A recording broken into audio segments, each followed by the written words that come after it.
अहम खबरों से पहली खबर आ रही है बिनांस के बारे में, जिसने अपना सिंगापुर क्रिप्टो करेंसी लाइसेंस आवेदन वापस ले लिया। जी हां, बिनांस ने सिंगापुर में एक क्रिप्टो करेंसी एक्सचेंज सेटअप करने की योजना को फिलहाल के लिए रोक दिया है और 13 फरवरी तक वहां अपना प्लेटफॉर्म भी बंद कर देगा। इस क्रिप्टो ट्रेडिंग फर्म ने कहा है कि सिंगापुर प्लेटफॉर्म पर रजिस्ट्रेशन क्रिप्टो और करेंसी डिपॉजिट ट्रेडिंग तत्काल प्रभाव से बंद हो जाएगी।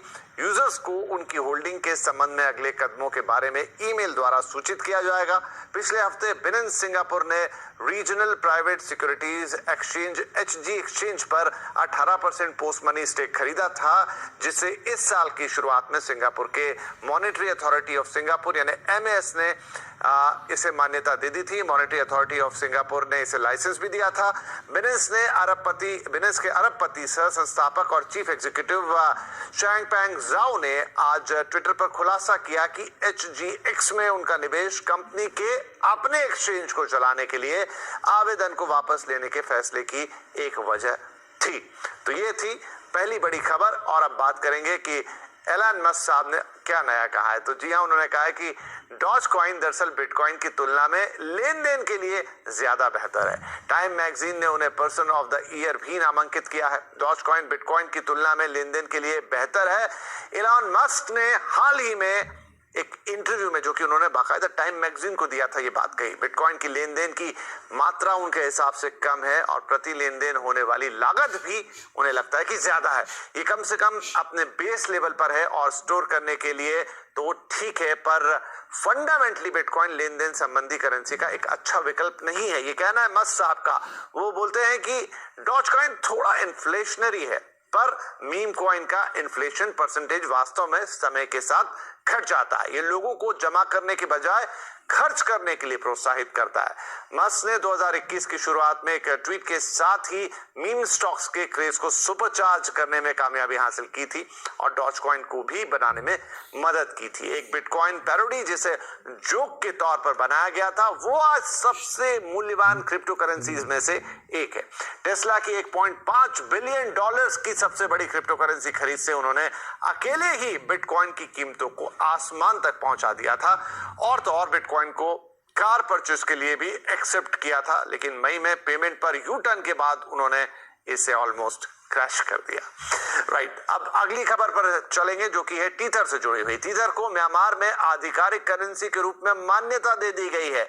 विवादों और रेगुलेशन को लेकर तमाम प्रयासों के बीच टीथर म्यांमार में शैडो गवर्नमेंट की आधिकारिक करेंसी के रूप में उभरा है। इसने शैडो गवर्नमेंट की स्वीकृति और उपयोगिता को बढ़ावा दिया है। लीडर आंग सान सू की के नेतृत्व में म्यांमार की शैडो गवर्नमेंट ने टीथर को ऑफिशियल करेंसी के तौर पर पहचान दे दी है। सरकार अब टीथर में फंड्स लेती है और अपने ऑपरेशंस को फंड करने के लिए स्टेबल कॉइन का इस्तेमाल करती है। 2020 में सेंट्रल बैंक ऑफ म्यांमार ने क्रिप्टो करेंसी को अवैध घोषित किया था। टीथर ने एनयूजी यूज को सेंट्रल बैंक के खिलाफ एक्ट ऑफ डिफेंस माना था।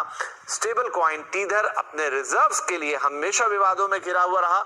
रेगुलेटर्स ने हस्तक्षेप किया और जारी किए गए हर टोकन के लिए 1-to-1 बैकिंग के टीथर के दावों की जांच की गई, जिसका कोई फायदा नहीं हुआ। टीथर का मार्केट कैपिटलाइजेशन 77.2 बिलियन डॉलर है और मार्केट कैपिटलाइजेशन के हिसाब से ये चौथी सबसे बड़ी क्रिप्टो करेंसी है। राइट, आज की अगली कहानी, क्रिप्टो करेंसी पर बिल, ऑफिशियल डिजिटल करेंसी का रेगुलेशन बस अपने आखिरी दौर में। हम बात कर रहे हैं हिंदुस्तान की। फाइनेंस मिनिस्ट्री, वित्त मंत्रालय ने सोमवार को लोकसभा को सूचित किया कि क्रिप्टो करेंसी पर एक बिल तैयार किया जा रहा है। मंत्रालय ने यह भी स्वीकार किया कि क्रिप्टो करेंसी धोखाधड़ी के मामलों की संख्या की जांच की जा रही है। सरकार ने सभी निजी क्रिप्टो करेंसियों पर प्रतिबंध लगाने और केंद्रीय बैंक डिजिटल करेंसी यानी सीबीडीसी की शुरुआत की सुविधा के लिए संसद के शीतकालीन सत्र के लिए एक बिल सूचीबद्ध किया है। यह सत्र के दौरान पेश किए जाने वाले 26 बिल्स में से एक है, लेकिन इसे लेकर फिलहाल थोड़ी आशंका है। इस बिल का शीर्षक है the crypto currency and regulation of official digital currency bill 2021। Lok Sabha bulletin के अनुसार क्रिप्टो करेंसी बिल का उद्देश्य आरबीआई द्वारा जारी की जाने वाली आधिकारिक डिजिटल करेंसी को बनाने के लिए एक सुविधाजनक ढांचा तैयार करना है। इस बिल में भारत में सभी निजी क्रिप्टो करेंसीज को प्रतिबंधित करने का भी विचार रखा गया है। हालांकि यहाँ कुछ अपवाद हो सकते हैं जो क्रिप्टो करेंसी और इसके उपयोग की तकनीक को बढ़ावा देने की अनुमति दे। और जैसा हमने आपसे कहा कि हो सकता है कि इस सत्र में ये बिल न आए।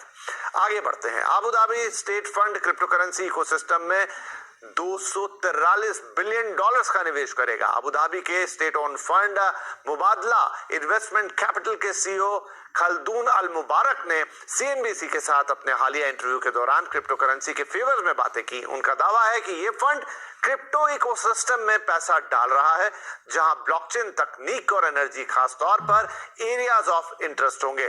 मुबादला जो क्राउन प्रिंस मोहम्मद बिन जायद से जुड़ा है के पास प्रबंधन के तहत $243 बिलियन की संपत्ति है। क्रिप्टो करेंसी नियमों के बारे में बोलते हुए अल मुबारक का कहना है कि वे अभी अपने फाइनल फॉर्म में नहीं है। हालांकि उनका मानना है कि इस रेगुलेटरी एनवायरनमेंट को विकसित करना होगा। इस तरह क्रिप्टो करेंसी एक एसेट क्लास के तौर पर एक नए सिरे से ट्रांजिशन में आ जाएगी। चलिए, तो ये थी आज की बड़ी अहम और प्रमुख खबरें। इसी के साथ वक्त हो चला एक छोटे से ब्रेक का।